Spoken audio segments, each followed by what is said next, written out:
अर्जुन के ऐसा कहने पर भगवान जी ने क्या किया, इसको संजय आगे के 2 श्लोकों में कहते हैं। संजय उवाच एवं मुक्तो ऋषिकेशो गुडाकेशन भारत सैन्योरुभयो भयोर्मध्ये स्थापित्वा रथोत्तमं भीष्म द्रोण प्रमुखतः सर्वेषां च महीक्षिताम् उवाच पार्थ पश्यतानस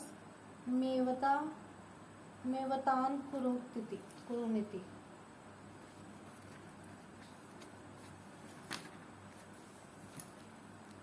गुडाकेशीन। गुडाकेश शब्द के 2 अर्थ होते हैं। गुड़ा नाम मुड़े हुए का है और केश नाम बालों का है। जिसके सिर के बाल मुड़े हुए अर्थात घुंघराले हैं उसका नाम गुडाकेश है। गुड़ा का नाम निद्रा का है और ईश नाम स्वामी का है। जो निद्रा का स्वामी है अर्थात निद्रा ले चाहे ना ले, ऐसा जिसका निद्रा पर अधिकार है उसका नाम गुडाकेश है। अर्जुन के केश घुंघराले थे और उनका निद्रा पर आधिपत्य था, अतः उनको गुडाकेश कहा गया। एवं मुक्त है, जो निद्रा आलस्य के सुख का गुलाम नहीं होता और जो विषय भोग का दास नहीं होता, केवल भगवान का ही दास होता है, उस भक्त की बात भगवान सुनते हैं। केवल सुनते ही नहीं, उसकी आज्ञा का पालन भी करते हैं। इसलिए अपने सखा भक्त अर्जुन के द्वारा आज्ञा देने पर अंतर्यामी भगवान श्री कृष्ण ने दोनों सेनाओं के बीच में अर्जुन का रथ खड़ा कर दिया। ऋषिकेश। इंद्रियों का नाम ऋषिक है। जो इंद्रियों के ईश अर्थात स्वामी हैं, उनको ऋषिकेश कहते हैं। पहले 21वें श्लोक में और यहाँ ऋषिकेश कहने का तात्पर्य है कि जो मन, बुद्धि, इंद्रियां आदि सबके प्रेरक हैं, सबको आज्ञा देने वाले हैं, वे ही अंतर्यामी भगवान यहाँ अर्जुन की आज्ञा का पालन करने वाले बन गए हैं। ये उनकी अर्जुन पर कितनी अधिक कृपा है। सैन्योरुभयोर मध्य स्थापित्वा रथोत्तमम्। दोनों सेनाओं के बीच में यहाँ खाली जगह थी, वहां भगवान ने अर्जुन के श्रेष्ठ रथ को खड़ा कर दिया। भीष्म द्रोण प्रमुखतम सर्वेशाम च महीक्षिताम।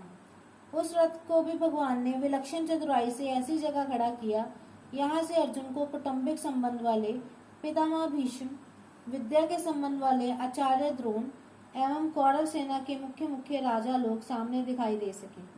उवाच पार्थ पश्यतानस मेवता न कुरुनिति। कुरु पद में धृतराष्ट्र के पुत्र और पांडु के पुत्र ये दोनों आ जाते हैं, क्योंकि ये दोनों ही कुरुवंशी हैं। युद्ध के लिए एकत्र हुए इन कुरुवंशियों को देख, ऐसा कहने का तात्पर्य है कि इन कुरुवंशियों को देखकर अर्जुन के भीतर ये भाव पैदा हो जाए कि हम सब है तो एक ही, इस पक्ष के हों चाहे उस पक्ष के, भले हों चाहे बुरे हों, सदाचारी हों चाहे दुराचारी हों, पर हैं सब अपने ही कुटुंबी। इस कारण अर्जुन में छिपा हुआ कौटुंबिक ममता युक्त मोह जागृत हो जाए और मोह जागृत होने से अर्जुन जिज्ञासु बन जाए, जिससे अर्जुन को निमित्त बनाकर भावी कलियुगी जीवों के कल्याण के लिए गीता का महान उपदेश दिया जा सके। इसी भाव से भगवान ने यहाँ पश्यतान संवेतान कुरून कहा है, नहीं तो भगवान पश्यतान धरात्र राष्ट्रान सम्मानिति ऐसा भी कह सकते थे। परंतु ऐसा कहने से अर्जुन के भीतर युद्ध करने का जोश आता, जिससे गीता के प्राकट्य का अवसर ही नहीं होता और अर्जुन के भीतर का प्रसुप्त कौटुंबिक मोह भी दूर नहीं होता, जिसको दूर करना भगवान अपनी जिम्मेवारी मानते हैं। जैसे कोई फोड़ा हो जाता है तो वैद्य लोग पहले उसको पकाने की चेष्टा करते हैं और जब वह पक जाता है तब उसको चीरा देकर साफ करते हैं। ऐसे ही भगवान भक्त के भीतर छुपे हुए मोह को पहले जागृत करके फिर इसको मिटाते हैं। यहाँ भी भगवान अर्जुन के भीतर छिपे हुए मोह को कुरून पश्य कहकर जागृत कर रहे हैं, जिसको आगे उपदेश देकर नष्ट कर देंगे। अर्जुन ने कहा था कि इनको मैं देख लूं, निरीक्षे अवेक्षे, अतः यहाँ भगवान को पश्य ऐसा कहने की जरूरत ही नहीं थी। भगवान को तो केवल रथ खड़ा कर देना चाहिए था, परंतु भगवान ने रथ खड़ा करके अर्जुन के मुंह को जागृत करने के लिए ही कुरून पश्य ऐसा कहा है। कौटुंबिक स्नेह और भगवत प्रेम, इन दोनों में बहुत अंतर है। कुटुंब में ममता युक्त स्नेह हो जाता है तो कुटुंब के अवगुणों की तरह ख्याल जाता ही नहीं, किंतु ये मेरे हैं ऐसा भाव रहता है। ऐसे ही भगवान का भक्त में विशेष स्नेह हो जाता है तो भक्त के अवगुणों की तरह भगवान का ख्याल जाता ही नहीं, किंतु ये मेरा ही है ऐसा ही भाव रहता है। कौटुंबिक स्नेह में क्रिया तथा पदार्थ आदि की और भगवत प्रेम में भाव की मुख्यता रहती है। कौटुंबिक स्नेह में मूढ़ता की और भगवत प्रेम में आत्मीयता की मुख्यता रहती है। कौटुंबिक स्नेह में अंधेरा और भगवत प्रेम में प्रकाश रहता है।